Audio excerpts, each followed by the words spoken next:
23절부터 20절까지 한 목소리로 합독하도록 하겠습니다. 시작. 예수께서 빌립보 가이사랴 지방에 이르러 제자들에게 물어 이르시되 사람들이 인자를 누구라 하느냐. 이르되 더러는 세례 요한, 더러는 엘리야, 어떤 이는 에레미야나 선지자 중에 하나라 하나이다. 이르시되 너희는 나를 누구라 하느냐. 시몬 베드로가 대답하여 이르되 주는 그리스도시요 살아계신 하나님의 아들이시니이다. 예수께서 대답하여 이르시되 바요나 시몬아 내가 복이 있도다. 이를 내게 알게 하시는 이는 혈육이 아니요 하늘에 계신 내 아버지시니라. 또 내가 내게 이르노니 너는 베드로라. 내가 이 반석 위에 내 교회를 세우리니 음부의 권세가 이기지 못하리라. 내가 천국 열쇠를 내게 주리니 내가 땅에서 무엇이든지 매면 하늘에서도 맬 것이요 내가 땅에서 무엇이든지 풀면 하늘에서도 풀리리라 하시고 이에 제자들에게 경고하사 자기가 그리스도인 것을 아무에게도 이르지 말라 하시니라. 아멘. 예수님께서 빌립보 가이사라고 하는 지역에 그 제일 북쪽에 이쪽에 있는 동네입니다. 거기에 제자들과 일부러 거기까지 가셨어요. 그런데 그곳에 도착하신 예수님께서 세상 사람들이 나를 누구라고 하더냐 이렇게 물어봤습니다. 그랬더니 뭐 어떤 사람은 엘리야다, 그리고 뭐 세례 요한이다, 또 어떤 에레미야나 구약의 선지자 중에 한 사람이다라고 그렇게 이야기를 합니다. 그랬습니다.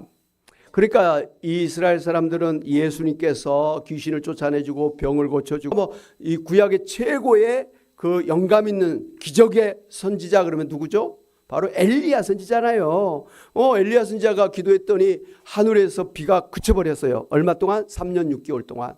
그리고 엘리야가 또 기도했더니 3년 6개월 동안 비가 안 왔던 이스라엘에 갑자기 비가 오기 시작을 했습니다. 그리고 엘리야가 갈멜산 정상에서 하나님 앞에 기도했더니 하늘에서 불이 내려와서 갈멜산 정상에 쌓아놨던 제단을 확 불살라 버렸습니다. 그 일로 인해서 바알신과 아세라 목상신의 제사장 850명이 왕 앞에서 그렇게 죽임을 당하게 되었고 우상을 섬기던 이스라엘 백성들을 하나님 앞으로 다시 돌이키는 그런 기적을 일으켰던 분이 바로 엘리야 선지자잖아요.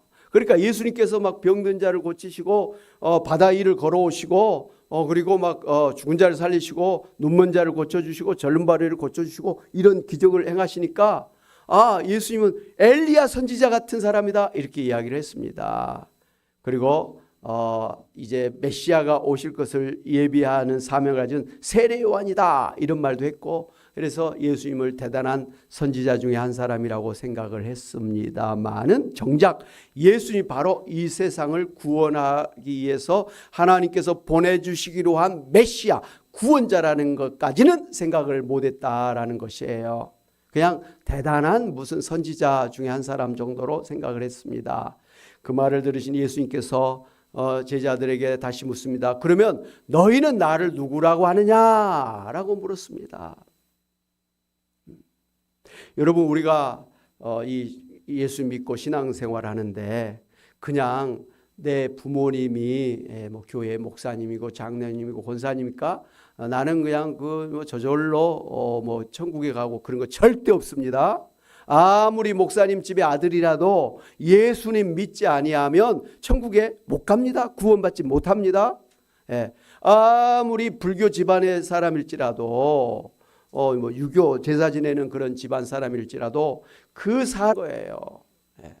그렇기 때문에 예수님께서는 그러면 너희는 나를 누구라고 하느냐 이렇게 제자들에게 질문하셨습니다. 그 말을 다시 말씀드린다면 오늘 교회에 나와 있는 여러분들에게 너희는 나를 누구라고 하면서 이렇게 교회에 나왔느냐라고 묻는 거예요.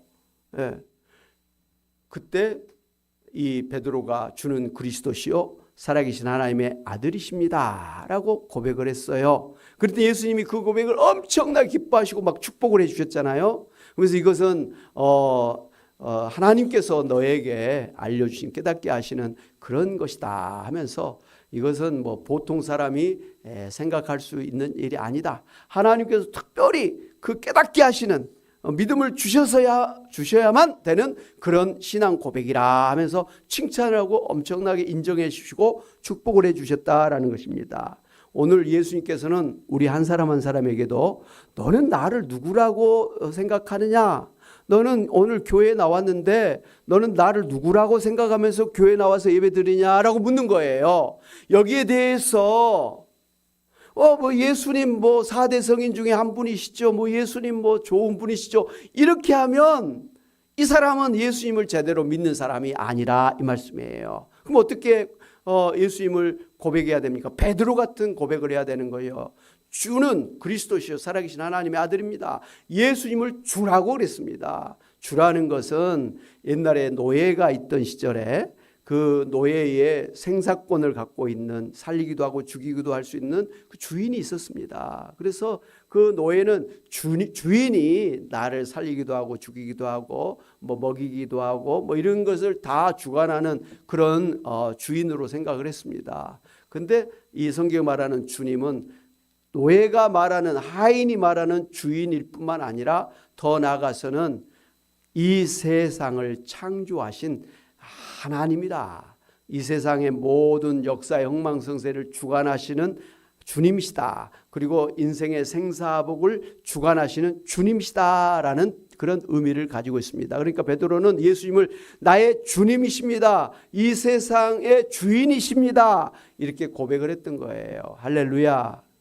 여러분 이 세상을 창조하신 분도 또 이 세상을 지금 역사를 운영하고 계시는 분도 살아계신 예수님인 걸 믿으시기를 바랍니다. 예.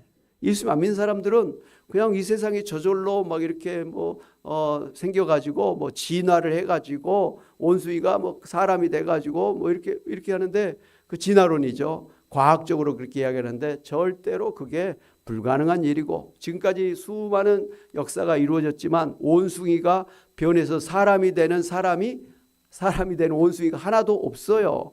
예를 들면 원숭이가 사람으로 진화됐다고 하면 지금 있잖아요. 원숭이도 있고 사람도 있고 그 사이에 원숭이가 사람으로 변화되는 그런 중간이 있어야 되잖아요. 없다는 것이죠. 그래서 뭐 어떤 과학자들은 어디 뭐 뼈를 발굴했는데 그 뼈가 뭐 원숭이 같기도 하고 사람 같기도 하고 턱이 이만큼 다 따져놓고 보면 사실은 달라요. 심지어 우리가 참 이거 잘못된 표현입니다만은 어떤 사람은 생긴 게 꼭 오랑우탄 같이 생겼다 이렇게 말할 수도 있잖아요. 여기에요 그것은. 근데 절대로 그렇게 말하면 안 되죠. 어찌됐든 원숭이가 변해서 사람이 됐다고 하는 그런 진화론은 잘못된 것입니다. 그렇다면 이 세상이 도대체 어떻게 생겼고 도대체 이 세상은 지금 어떻게 지금 이렇게 진행되고 있는가? 성경이 답이에요. 창세기 1장에 보면 태초에 하나님이 천지를 창조하셨습니다. 그래서 사람은 사람대로 원숭이는 원숭이대로 그 종류대로 이렇게 종목이라 그러죠. 이렇게 해서 다 다르게 창조를 하셨어요. 물론 이제 발전은 있어요. 사람이 이렇게 내가 오른손을 계속해서 막 운동을 하고 역기를 들고 막 하면 이 손이 이 손보다 더 굵어진 거 아니겠습니까? 우리 권사님 집사님들 허리가 굽어진 분들도 계십니다만 날마다 허리를 꼿꼿하게 펴고 얼굴 반드시 하고 이렇게 걸어 다니시고 또 나름대로 근력 운동을 하시고 이렇게 하시면요 허리가 펴집니다.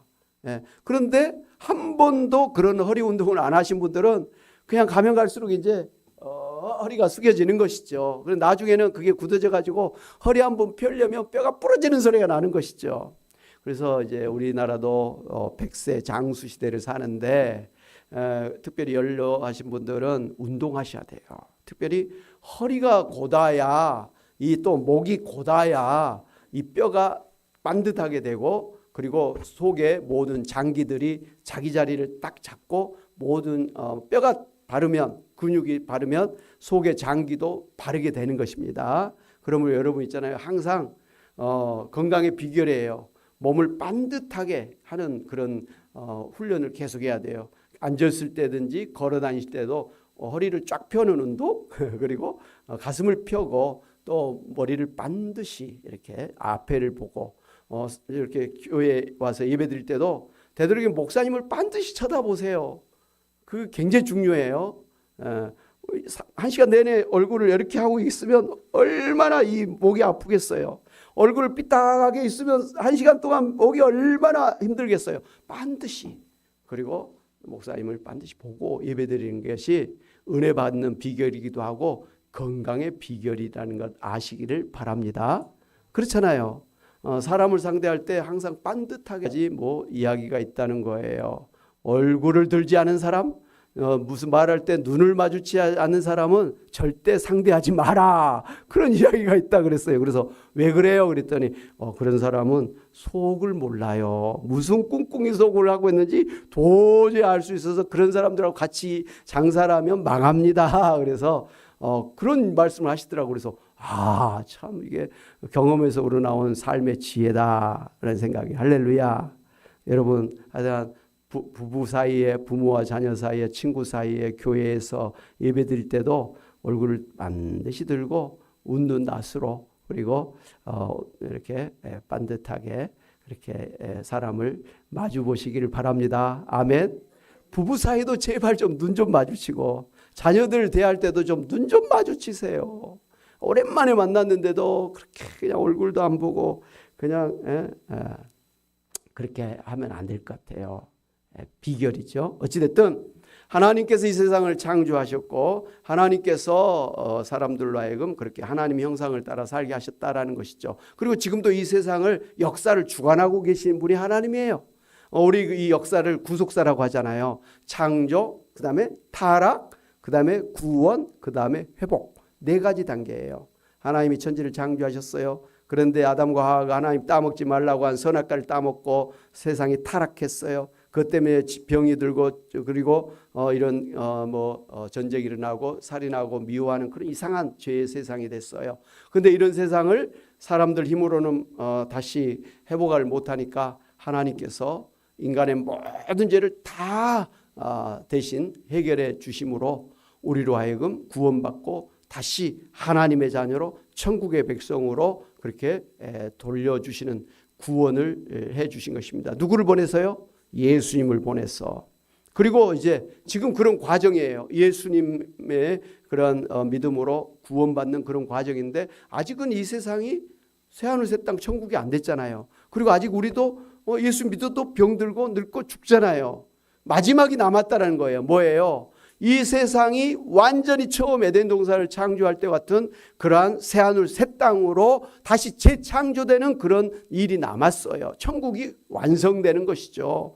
뿐만 아니라 우리 예수 믿는 사람들이 죽었던 사람들조차도 부활해서 다시는 병들거나 늙거나 죽는 일이 없는 눈물도 고통도 없는 행복만 있는 그런 생명력이 넘치는 그러한 사람으로 부활해서 이제 천국에서 영원히 살게 되는 것입니다. 저 뒷문 좀 닫아 주실래요? 햇빛이 막 반사돼 갖고 눈이 부시네요. 예, 됐어요. 그렇게 해서 이 역사를 하나님이 주관하시는데 이제 마지막 역사를 향해서 나아가고 있는 거예요. 무슨 역사? 천국을 이루어 주시는 역사.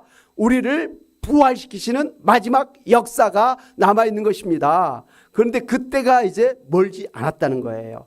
예수님께서 마태복음 24장에 종말의 징조들을 이야기하시면서 그 종말이 되게 되면 막 자연 재앙이 막 홍수, 가뭄, 장마, 태풍, 그다음에 지진, 해일 해서 생각지 못했던 막 그런 대규모의 자연 재앙이 일어나고 있다고 하는데 지금 세계가 그런 자연 재앙이 이상하게 일어나고 있잖아요. 그리고 또 이상하게 전쟁이 일어난다 그랬어요. 여러분 지금 이 세상에 이렇게 우크라이나 러시아 간의 전쟁이 일어났을지라도 이렇게 오랫동안 전쟁이 일어나고 거기에 또 북한군이 참전하고 남한에서 무기를 또 공급하고 미국이 개입하고 러시아가 또 다른 나라들이 개입하고 이걸 어떻게 예상을 했겠습니까? 근데 이상하게 거기까지 가고 있잖아요. 거기다가 이스라엘 그 조그만 나라가 주변에 시리아, 레바논, 이란, 이라크 다 이슬람권 나라하고 지금 막 전쟁을 하고 있잖아요. 겁 없이 하고 있어요. 정말 어떻게 될지 모르겠어요. 미국은 또 이스라엘 편을 들고 있고요. 그렇기 때문에 이게 어디서 어떻게 터질지 모르겠어요. 핵이 하나만 터지면 정말 이제 핵전쟁이 일어나는 거잖아요. 근데 지금 그렇게 돼 있어요. 거기다가 우리나라는 갑자기 남북한 간에 뭐 적대 국가가 돼가지고 뭐 쓰레기 풍선이 날아가고 뭐 드론이 왔다 갔다 하고 삐라가 뭐 이렇게 하면서 지금 북한으로 연결됐던 모든 철로와 도로를 다 폭파시켜 버렸잖아요. 그리고 휴전선 장막에 뭐 이렇게 또 옹벽을 만들어서 이렇게 막고, 그리고 언제든지 한 번만 더 그러면 거기에 대한 상응한 대가를 치르게 할 것이다 하면서 북한의 모든 포문을 다 서울로 집중해서 열어놨다고 뭐 그러잖아요. 이런 걸 생각하면 지금 군인들은 비상 상태예요. 완전 무장을 하고 언제든지 전쟁을 할 준비를 다 하고 있는 그런 때예요. 특별히 우리 파주는 바로 한 15분만 올라가면 북한 땅이잖아요. 근데도 이렇게 아무런 걱정 없이 편안하게 주일날 와서 예배드리고 이쁜 옷 입고 와서 예배드리고 이렇게 한다는 건 이거 참 이상한 일이에요. 신기한 일이에요. 다른 나라 사람들이 볼 때는 대한민국 사람들은 대단한 강심장이다 이렇게 생각하는 거예요. 우리가 생각해도 그래요. 근데 뭐 전쟁이 그렇게 쉽게 일어나지 않을 거라는 생각도 있고, 뭐 전쟁이 일어나면 우리가 또 이길 것이라고 하는 뭐 그런 자신감도 있고, 특별히 예수 믿는 사람들은 우리가 그렇게 기도했는데 무슨 전쟁이 일어나겠느냐 뭐 이렇게 그 믿음 때문에 이와 같이 오늘도 편안하게 교회 와서 예배드리고 있는 줄로 믿습니다. 그렇기 때문에 대한민국이 대단한 사람들이에요. 어찌됐든 믿음대로 될 줄로 믿습니다. 아멘. 어찌됐든 베드로는 예수님을 그러한 주님이라고 고백을 했죠. 대단한 고백이죠. 그 당시에 이 베드로가 예수님을 주님이다 이렇게 고백한 것은 생명을 걸고 했던 고백이에요. 여러분이 아신 것처럼 그 당시에 로마는 황제 숭배 사상이 있었습니다. 황제를 신으로 여기고 황제의 동상을 만들어 놓고 그렇게 황제 신전도 만들어 놓고 해가지고 황제를 숭배했던 그런 시절이잖아요. 그러니까 황제가 우리의 주권을, 우리의 생명을 좌지우지하는 사람이다 이렇게 인정을 하고 있는 때에, 아니다, 예수님이 나의 주님이시다, 예수님이 이 나라의 주인이시다, 역사의 주인이시다 고백한 것은 황제 숭배를 거부하는 거예요. 반대하는 거예요. 북한 사람들이 왜 기독교인들을 제일 싫어합니까?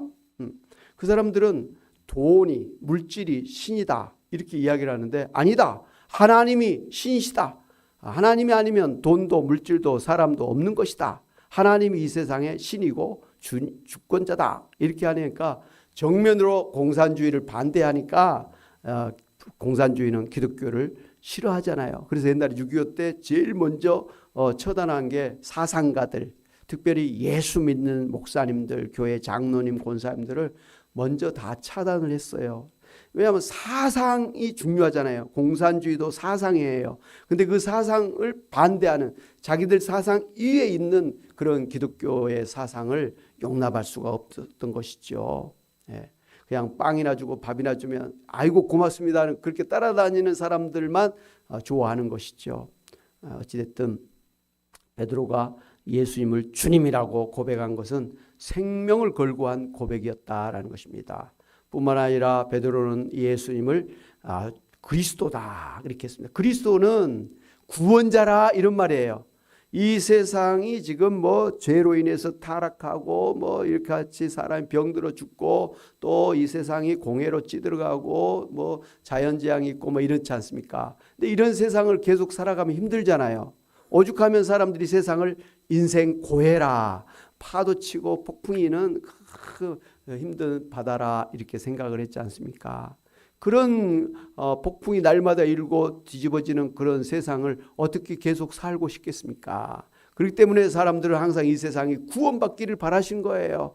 모든 죄가 다 없어지고 모든 전쟁과 살인과 미움과 다툼과 이런 모든 자연재앙이 다 사라진 평화와 생명과 자유와 사랑이 넘치는 그런 천국을 늘 꿈꿔왔던 것이죠. 그런데 그런 천국을 이루어 주시기 위해서, 이 땅을 구원하시기 위해서 하나님이 구원자를 보내주시겠다고 처음부터 약속을 하셨는데, 바로 예수님이 하나님이 성경에서 약속하셨던 그 메시아 구원자이십니다 라고 고백한 거예요. 할렐루야, 최고죠. 최고예요. 예수님은 내가 곧 길이요 진리요 생명이니 나로 말미암지 않고는 아버지께로 올 자가 없다. 나로 말미암지 않고는 천국에 갈 수가 없다. 구원받을 수가 없다. 예수님을 믿어야만 구원받는다 라고 예수님께서 말씀해 주셨습니다. 그러므로 오늘 우리도 구원받고 천국에 가려면 우리를 구원하러 오신 예수님을 구원자로 믿어야 되는 것입니다. 아멘. 예. 교회에 오셔서 예배드리는 분이 만약에 예수님이 나를 구원하러 오신 구원자 그리스도 메시아라는 것을 모르고 교회에 앉아있으면 그건 꽝이에요. 아무 소용없는 거예요. 성경은 잘 몰라도 하나만은 반드시 갖고 교회에 나오셔야 되는데 예수님이 나를 구원해서 천국으로 데려가시는 분이시다. 예수님이 아니면 나는 천국에 못 간다. 예수님만이 나의 구원자다. 그 생각을 하시기를 바랍니다. 아멘? 아멘?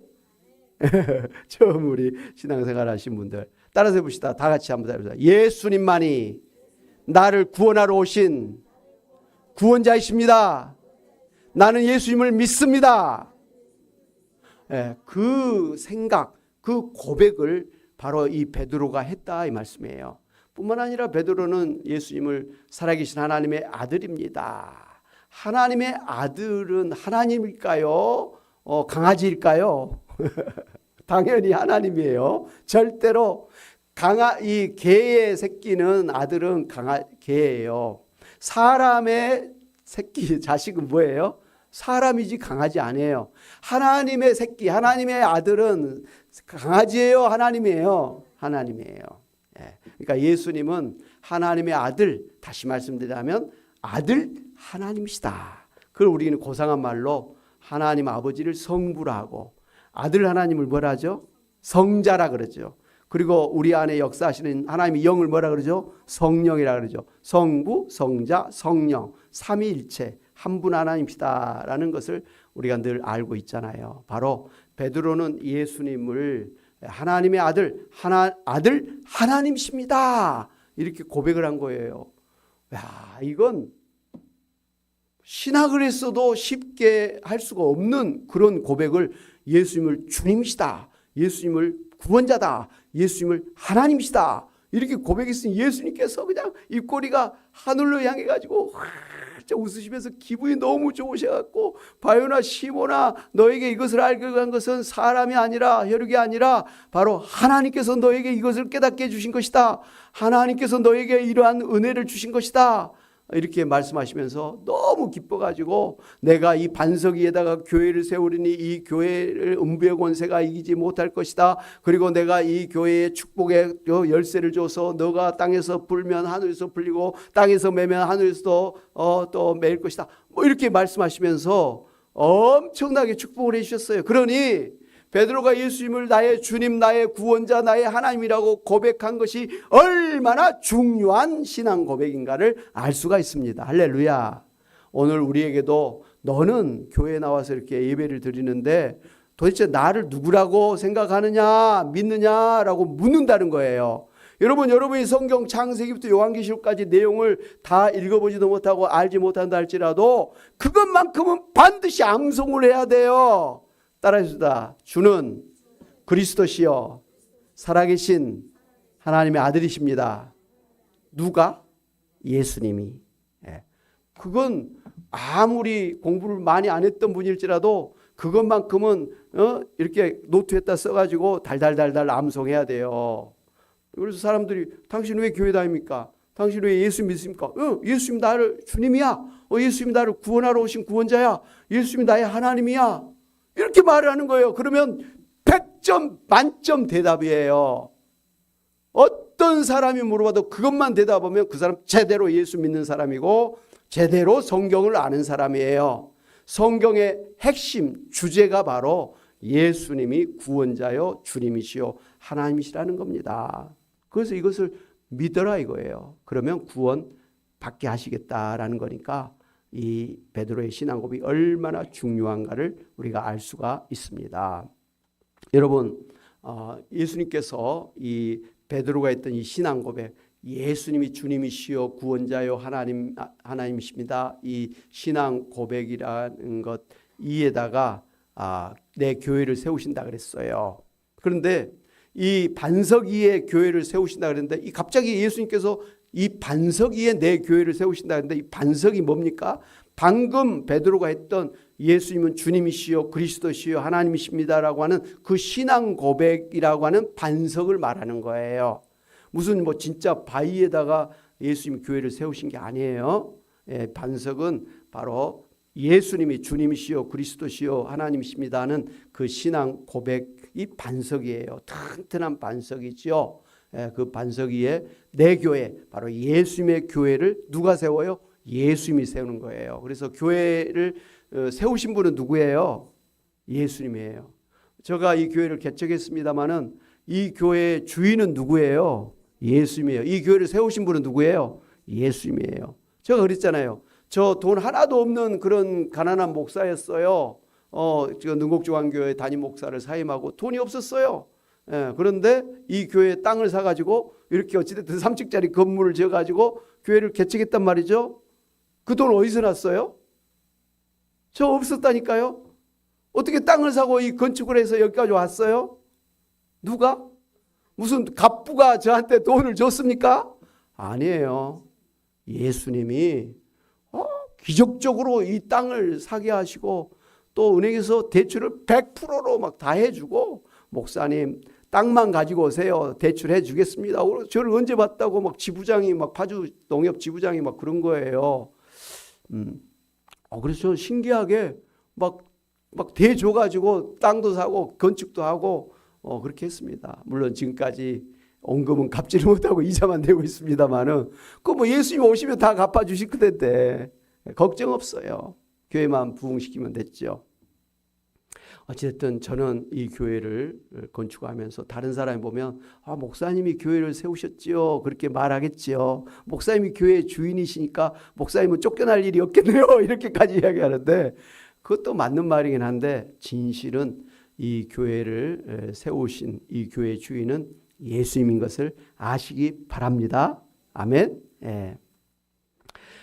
그래서 이 예수님께서는 이 반석 위에 내 교회를 세우신다 이렇게 말씀하셨어요.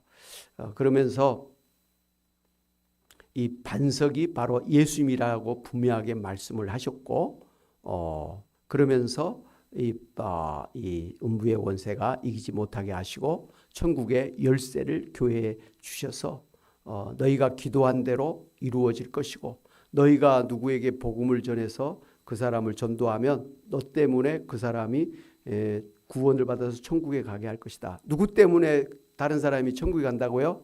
나 때문에. 바로 지옥 갈 사람을 천국으로 들여보내는 사람이 천국의 열쇠를 가지고 있는 거예요. 여러분이 누구에게 막 복음을 제시해서 그 사람을 전도했다라는 말은 여러분이 그 사람에게 천국의 열쇠를 열어준 거예요. 여러분이 어떤 사람을 전도하지 않아서 그 사람이 천국에 못 갔단 말은 여러분의 천국의 열쇠를 열어주지 않은 거예요. 그래서 성경에 보면 전도가 엄청나게 중요한 거예요. 누구를 전도한 사람은 지옥 갈 사람을 천국으로 인도하는 천국의 열쇠를 가지고 열어주는 거예요. 할렐루야. 그러니 천국에 가면 제일 큰 상급을 받는 사람이 있는데 누구시겠죠? 전도한 사람이에요. 물론 아픈 사람 가서 위로해주고 돈 없는 사람에게 돈도 좀 주고 배고픈 사람에게 밥도 사주고 이거 좋은 상이에요. 근데 그것과 비교할 수 없는 상이 지옥 갈 사람을 천국으로 전도한 사람이 최고 아닙니까? 죽을 사람을 살려준 사람이 위대한 사람 아닙니까?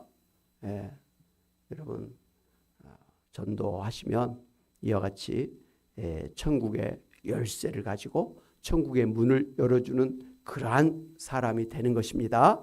이건 예수 믿는 여러분에게 다 하나님이 하나씩 다 주신 것이니까 여러분 천국의 열쇠를 가지고 주머니에다 넣어놓고 한 사람도 전도하지 않는 그런 실수를 하지 마시고요. 자식이든 손자든 주변의 친구든 누구든지 전도해가지고 여러분에게 맡겨주신 천국의 열쇠를 가지고 천국의 문을 열어가지고 사람들을 천국으로 들여보내는 전도자들이 되시기를 바랍니다. 그러면 이 땅에서도 100배로 하나님이 축복을 해주세요. 기뻐하신다니까요.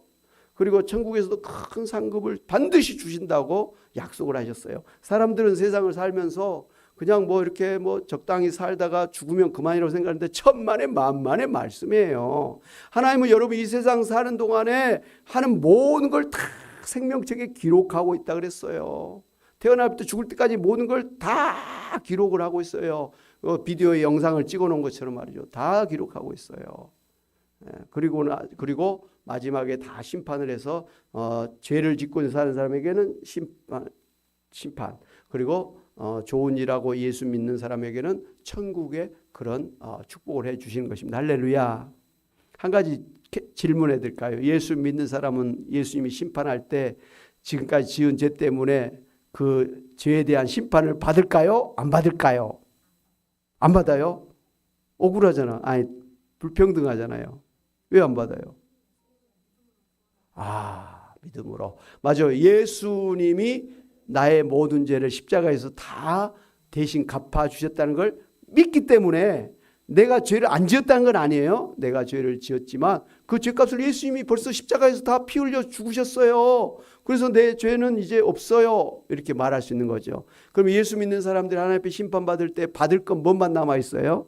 상급만 남아있는 거예요. 전도를 얼마나 했느냐, 또 얼마나 다른 사람에게 선행을 베풀었느냐, 얼마나 좋은 일 많이 했느냐, 뭐 교회를 얼마나 또 잘 섬기고 뭐 이렇게 했느냐. 그것을 하나님은 많이 한 사람 많이, 조그만 사람 또 조금, 어찌됐든 그런 상급을 주시는 하나님이신 줄 알고 이왕에 예수님 믿고 신앙생활 하시는데 심판받고 천국에서 큰 상급을 받으시는 여러분 되시기를 바랍니다.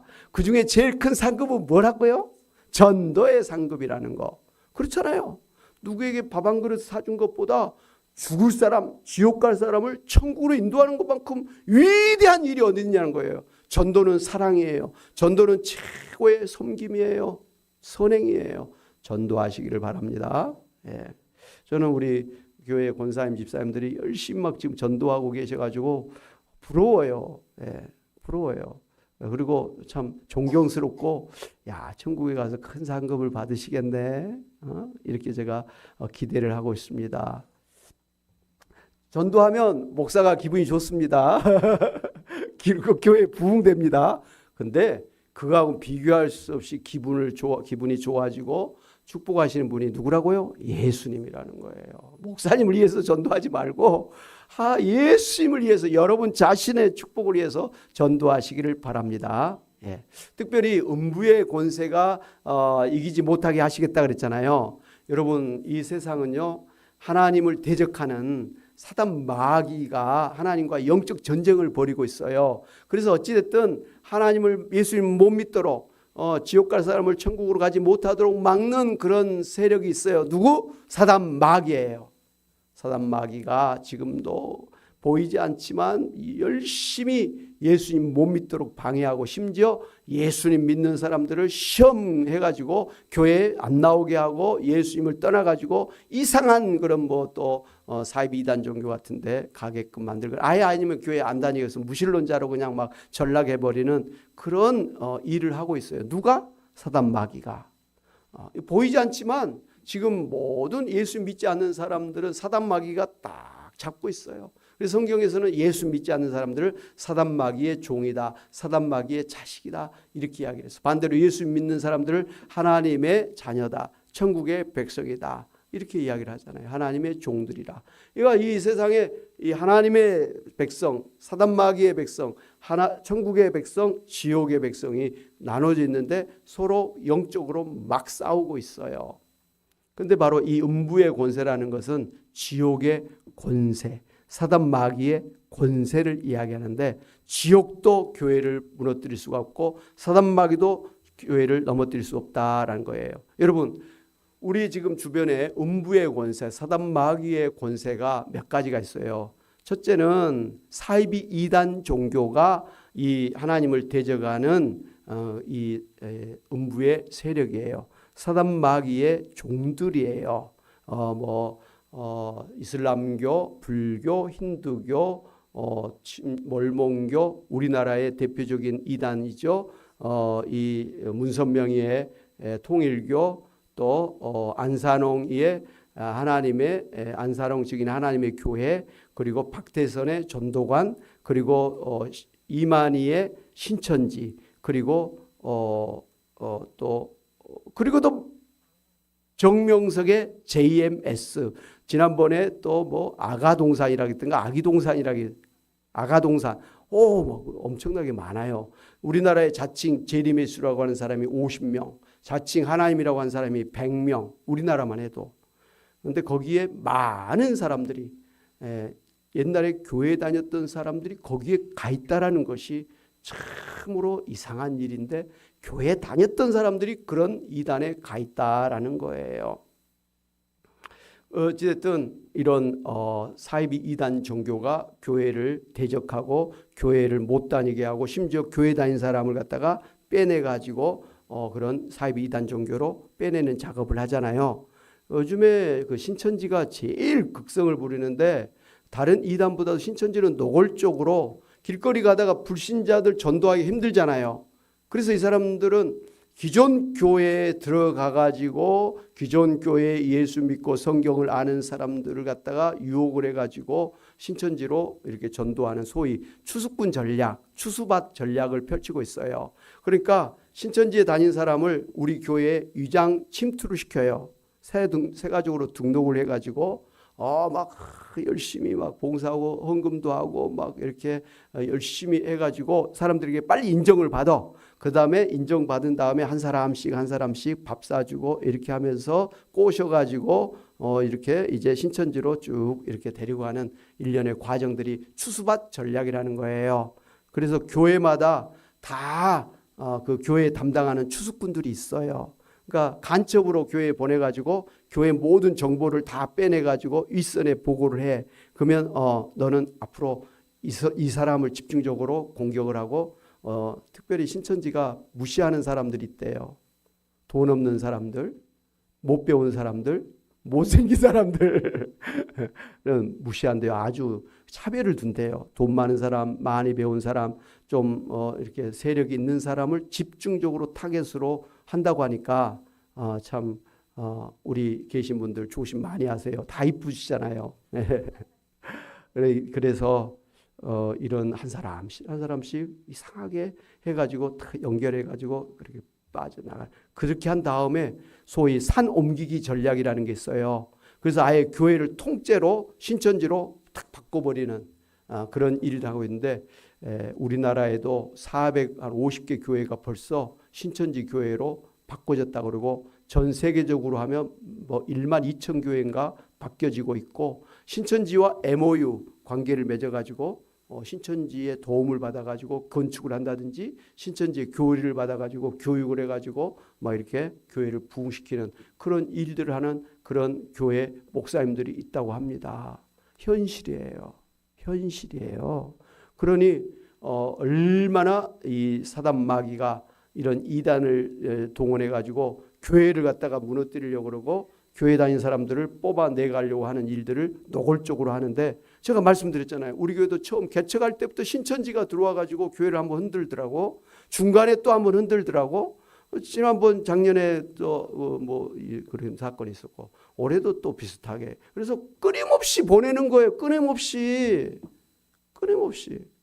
그래서 참 우리가, 그래서 제가 이제 이런 경험을 하면서, 그때 코로나 때문에 이 새가족 교육도 안 하고 제가 신방도 제대로 못 했거든요. 근데 앞으로는 무조건 신방도 해야 되고요. 무조건 새가족 교육을 해가지고 신앙 체크를 하고 또 올바로 신앙 교육을 해서 교회에 정착을 하도록 해야 될 것 같아요. 제가 코로나 때문에 좀 소홀했더니 그 틈을 타가지고 막 신천지들이 막 난리를 쳤던 것 같아요. 그런 면에서 여러분 교회 오시면 어디 가든지 다 그런 새가족이 있어요. 그런 교육을 받으셔야만 제대로 예수 믿고 제대로 신앙생활 할 수 있다는 거 아시기를 바랍니다. 그리고 이 음부의 권세는 또 하나는 이번에 이제 우리가 10월 27일 날 200만 연합 집회를 하기로 했잖아요. 서울시청 앞에서. 그 뭡니까? 동성애법, 뭐 포괄적인 차별 금지법을 국회에서 제정하는 것을 저지하려고 하는 그런 기도회잖아요. 여러분 이상해요. 그 동성애라는 건 남자와 남자, 뭐 여자와 여자가 뭐 이렇게 뭐 연애하고 뭐 그런 거잖아요. 근데 그게 좋은 게 아니잖아요. 그게 무슨 안 좋은 에이즈병도 생기고 뭐 하여튼 참 불쾌한 그런 것인데, 아니 그게 뭐 좋다고 법으로 보장을 해주고 키어 축제라 그래갖고 서울시청 뭐 전주 광주 뭐 어디 춘천 뭐 이런 대광장에서 뭐 그냥 남자가 여자 옷을 입고 뭐 이렇게 해가지고 뭐 무지개 깃발을 날리면서 축제를 하잖아요. 축제를. 아니 그게 뭐 자랑스럽다고 그걸 막 축제를 하고 애들이 다 보는 가운데 뭐 그렇게 합니까? 좀 하더라도 자기들끼리 몰래 하지 뭘 그렇게 대놓고 할 거라고 그렇게 하냐고. 참 이상하죠. 근데 그걸 갖다가 국회에서는 법으로 해가지고 그 사람들이 마음껏 하도록 보장해 주려고 그러고, 심지어는 미국이랄지 유럽일지랄지 이런 유엔의 이런 나라들이 우리나라에 압력을 가지고 한국도 빨리 동성애법을 통과시켜라 막 그러면서 막 압력을 가하고 있어요. 근데 참 다른 선진국들은 거의 다 이 동성애법이 생겨가지고 동성애가 판을 치고 있잖아요. 지난번에 파리 올림픽 할 때 난리를 쳤잖아요. 그 동성애 그걸 전부 막 만들어가지고 영상을 만들고 막 발표를 했잖아요. 그 파리 프랑스는 동성애를 너무 자랑스럽게 막 생각하고 그걸 갖다가 국제적인 행사에 막 동성애를 주제로 해서 그렇게 행사를 벌였던 거예요. 참 우리로서는 이해할 수 없는 건데 그런 나라에서는 그 당연하게 생각한 거예요.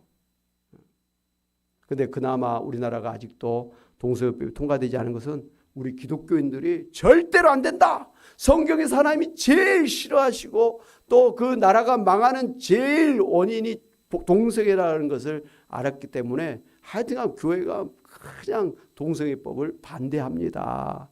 그리고 이제 국회의원 중에서는 기독교인들이 많잖아요. 국민의힘이든 뭐 민주당이든 그 사람들이 어찌됐든 국회에서 동성애법을 막고 있어요. 예. 근데 우리 기독교인들이 더 막 해줘야 국회의원들도 힘을 받죠. 그래서 이번에 200만 연합 집회를 하기로 했잖아요. 다음 주 오후 3시부터. 우리 교회는 단체적으로는 안 갑니다. 연세 드신 분들이 많아서. 그러나 개인적으로는 예배 후에 광화문에 가서 같이 연합 예배를 하고 기도하시기를 바랍니다. 예.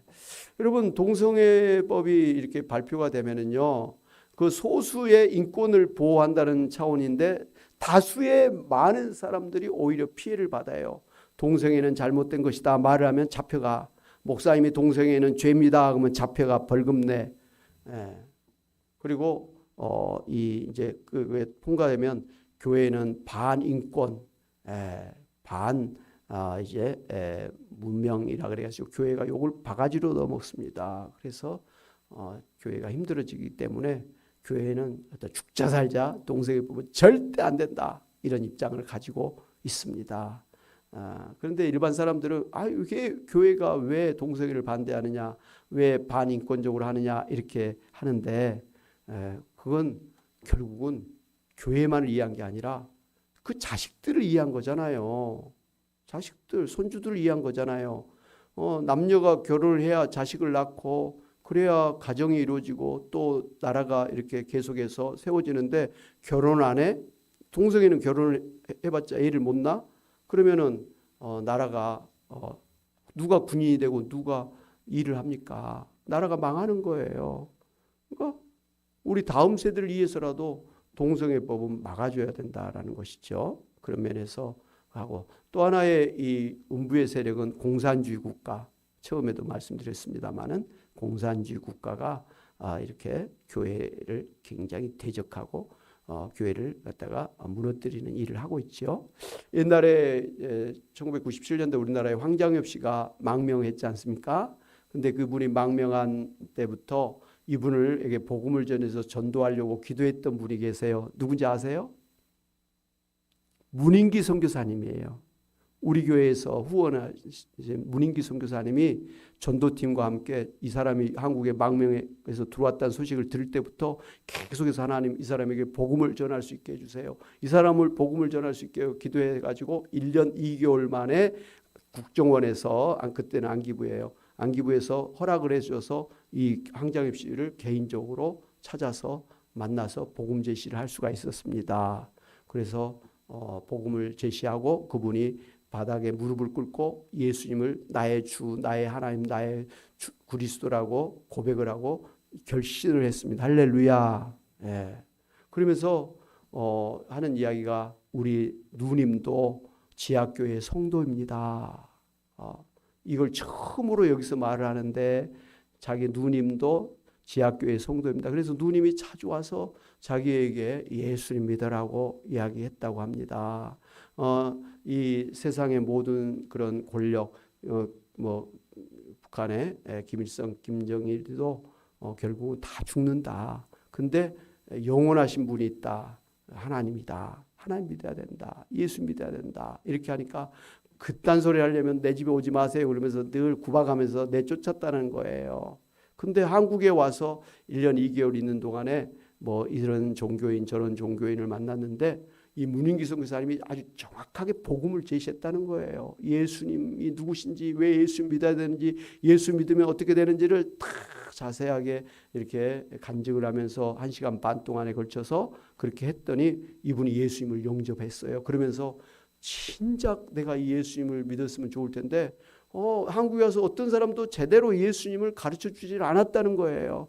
그래서 문 선생님이 나에게 이렇게 이 복음을 전해 주셔서 감사합니다. 근데 한 가지 소원이 있습니다. 저는 이 땅에 살려고 온 게 아닙니다. 제가 주체사상을 만든 장본인으로서 그 나 때문에 북한 땅에 그 인민들이 200만 명이 그 당시에 막 아사하고 그랬잖아요. 굶어 죽고 그런 것 때문에 자기가 죄책감이 들어가지고 도저히 거기서 있을 수가 없어서 나왔다는 거예요.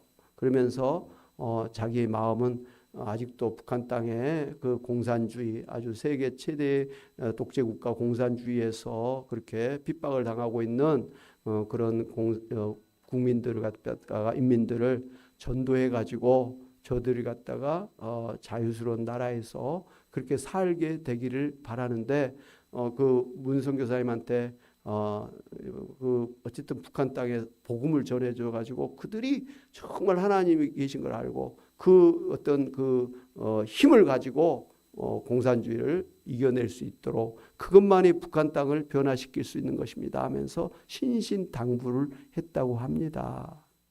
여러분,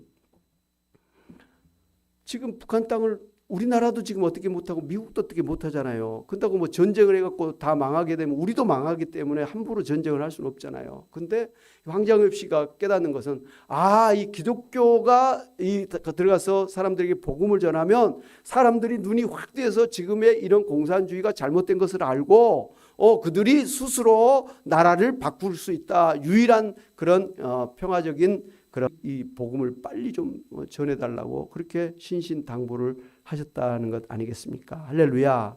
예.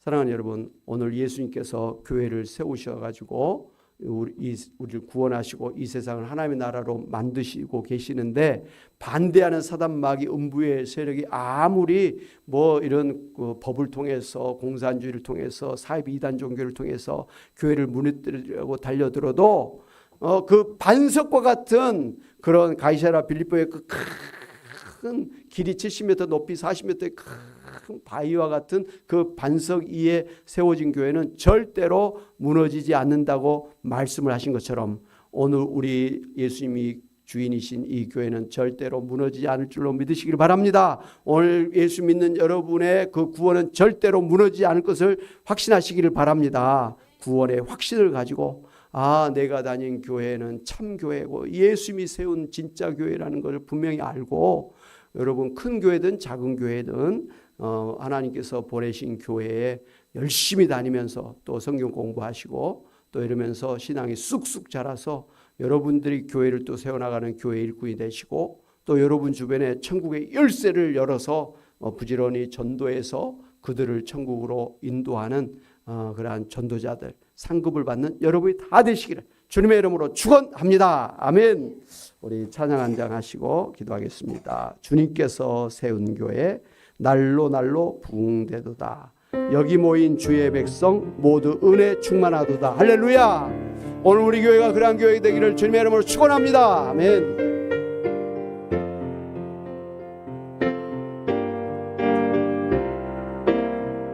주님께서 세운 교회, 주님께서 세운 교회 날로 날로 붕대도다. 여기 모인 주의 백성 모두 은혜 충만하도다. 주님께서 세운 교회 날로 날로 붕대도다. 여기 모인 주의 백성 모두 은혜 충만하도다. 은혜가 충만한 교회, 은혜가 충만한 교회, 은혜 충만, 말씀이 충만한 교회, 말씀 충만, 사랑이 충만한 교회, 사랑 충만, 성령이 충만한 교회, 주께서 세운 교회 날로 날로 붕대도다. 여기 모인 주의 백성 모두 은혜 충만하도다. 주님께서 세운 교회 날로 날로 붕대도다. 여기 모인 주의 백성 모두 은혜 충만하도다. 은혜가 충만한 교회, 은혜가 충만한 교회, 은혜 충만, 말씀 교회, 말씀 충만, 사랑이 충만한 교회, 사랑 충만, 성령이 충만한 교회, 은혜가 충만한 교회, 은혜가 충만한 교회, 은혜 충만, 말씀이 충만한 교회, 말씀 충만, 사랑이 충만한 교회, 사랑 충만, 성령이 충만한 교회, 주께서 세운 교회, 아멘. 날로 날